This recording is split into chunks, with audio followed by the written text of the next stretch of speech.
Hey guys, welcome back to Mischief Maker TV.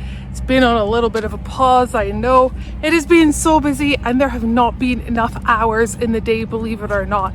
So today we are going to be taking you through what exactly has been done to Mischief Maker here at the Rockstar Performance Garage and why.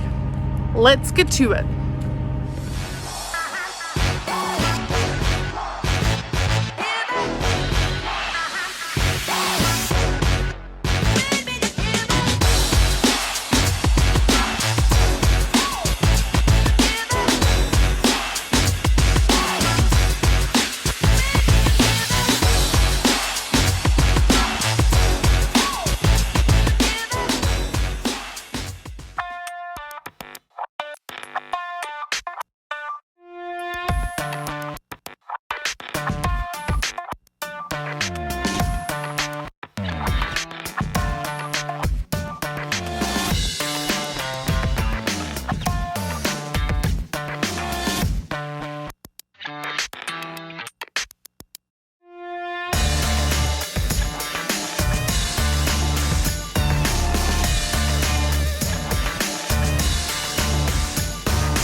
Alright guys, so we are here at the Rockstar Performance Garage, whoop, and they've just popped Mischief up on here so that we can talk you through exactly what this guy has done to make Mischief Maker a little better. So I'll let him take it away.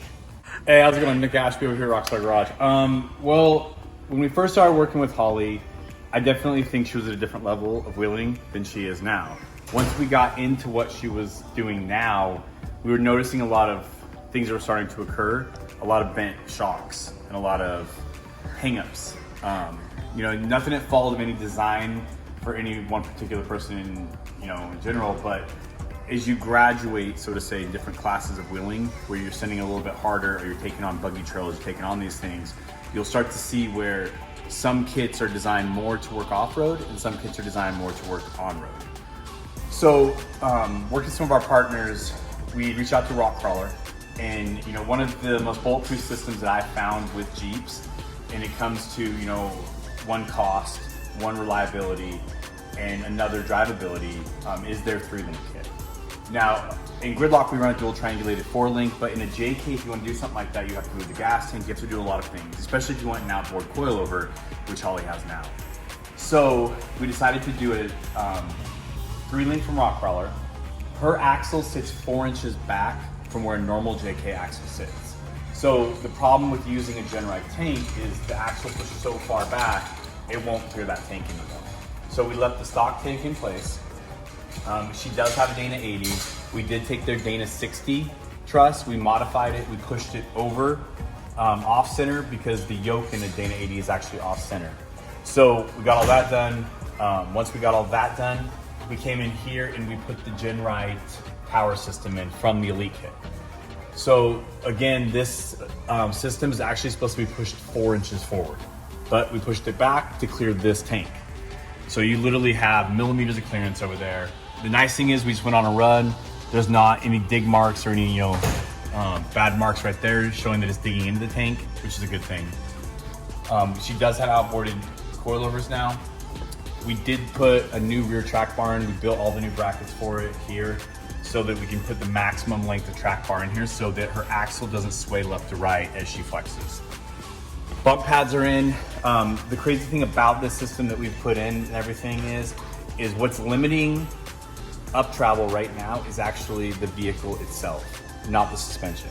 So we did put a 2-inch pad in here to limit the bump stop so that when she comes up, her tire doesn't rip out, all of her body of her Jeep and her fenders. So she's gonna have to go to a competition fender like Gridlock has now, and she's gonna have to put a Highline fender on there. And that will actually get her about 2 or 3 inches more of travel once we do that, because she does have a 43-inch tire. This is kind of the setup now. Again, it's 3-link.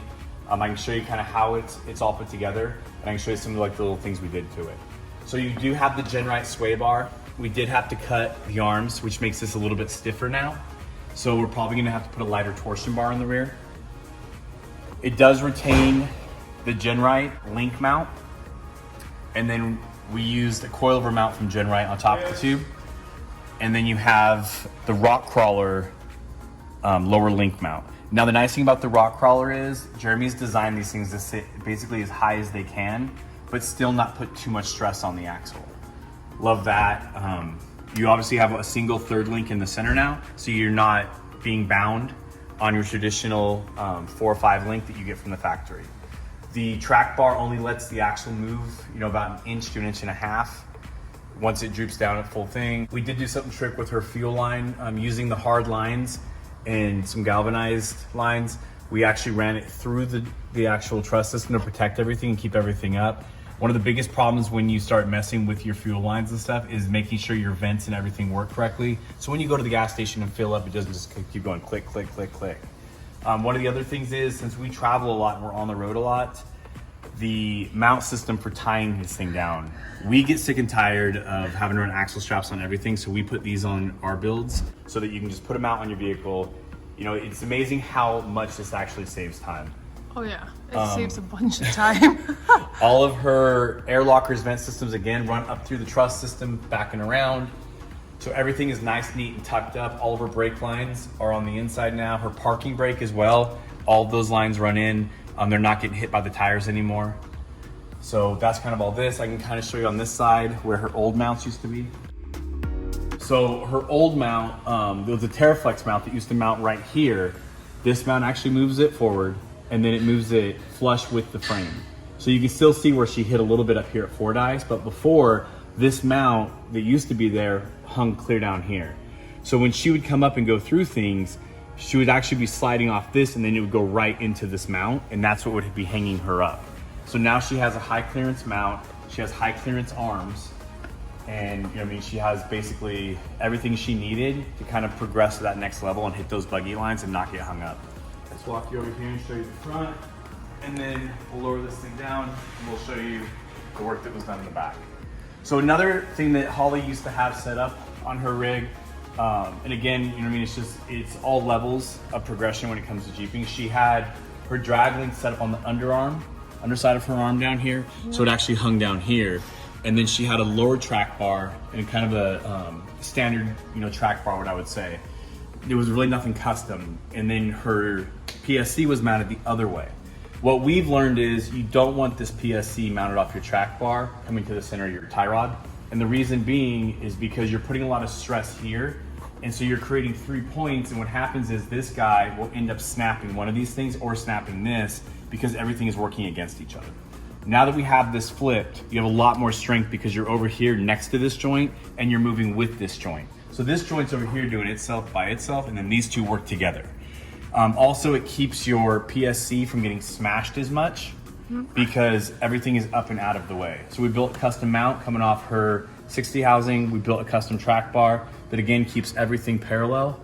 And the other thing that we had to do is, let me lower this thing down. So one of the problems that you get into when you go to what we call a high steer like this is once this comes up at full bump, your frame will start to hit this and start to hit your track bar. So what we actually did is we came in here and we notched her frame 1 inch and 1.5 inches, actually stepped it right there so that when this all comes up, none of this stuff slams into the frame or touches it. We also boxed out the entire inside of the frame, so you can see right here through all these, which would be normal holes. This is actually from here back, it's fully plated on the inside as well with 1/8 inch steel.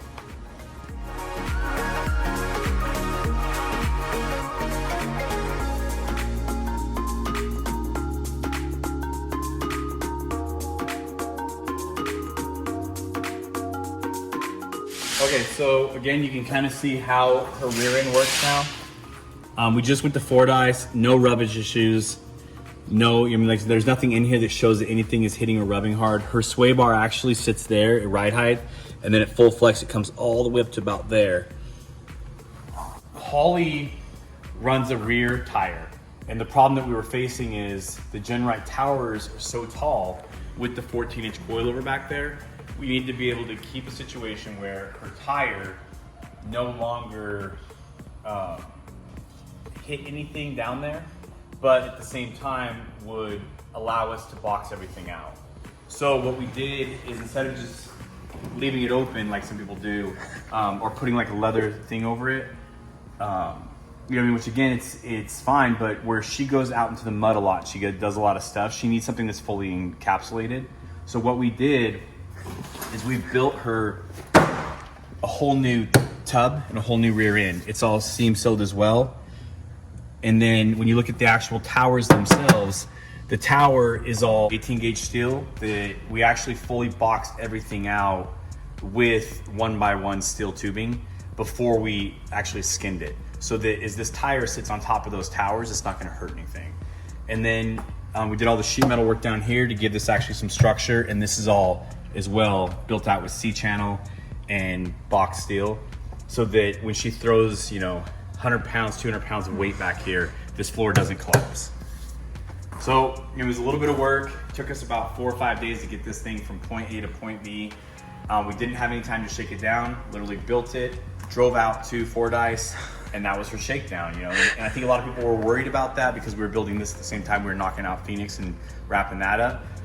But the greatest thing that happened with this out there was it made Holly happy. She went through trails and she went through obstacles and she didn't get hung up. She had the flex she wanted to have, and she felt secure in her rig, like reaching that next level of wheeling. So she's gonna be taking this thing back out to Sound Hollow. I imagine she's probably gonna go hit some of those same trails that she got hung up on before to see how much different this works now compared to there. So you'll probably see some of that stuff. But huge thanks to Rock Crawler, Genrite, King Shocks, everyone who helped us get this thing knocked out as fast as we did. Obviously all the guys here at Rockstar Garage. So hope you guys enjoy it. A lot of work, but that's what we do.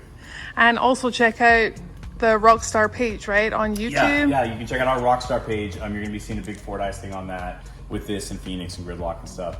And obviously our social media channels, we share each other a lot, so you guys can catch everything there. But other than that, we'll be heading out to the east soon with all these rigs, and hope to see you guys all out there. Nice. Thank you so much, Nick. I'll let you get on with your day now.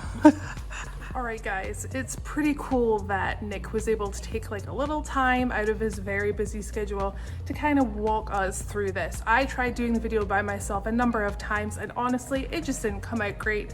I think it's so much better to have the person or the people who actually did the work to kind of walk through what they did and explain why we did it. Now, as he said, this has been to Fordyce already. That video will be coming out very soon. Mischief Maker's not so much in it because I was filming everyone else and it was pouring with rain, so I couldn't really use the cameras that I have because it was soaking wet, because of course this one does not have a top. But there will obviously be some really cool rad wheeling videos to come very soon, probably in the next week, because we are indeed heading over to Utah today. Phoenix and myself will be getting up on the double trailer and we're going to be heading over to Utah today, probably for about the next week. I really want to put this through all of the buggy lines and all of the lines that I've been hung up before and really see the difference. I already felt it in Fordyce, so I'm really looking forward to it. But guys, if you are enjoying the channel, please remember to subscribe, like, comment, and don't forget that notification bell.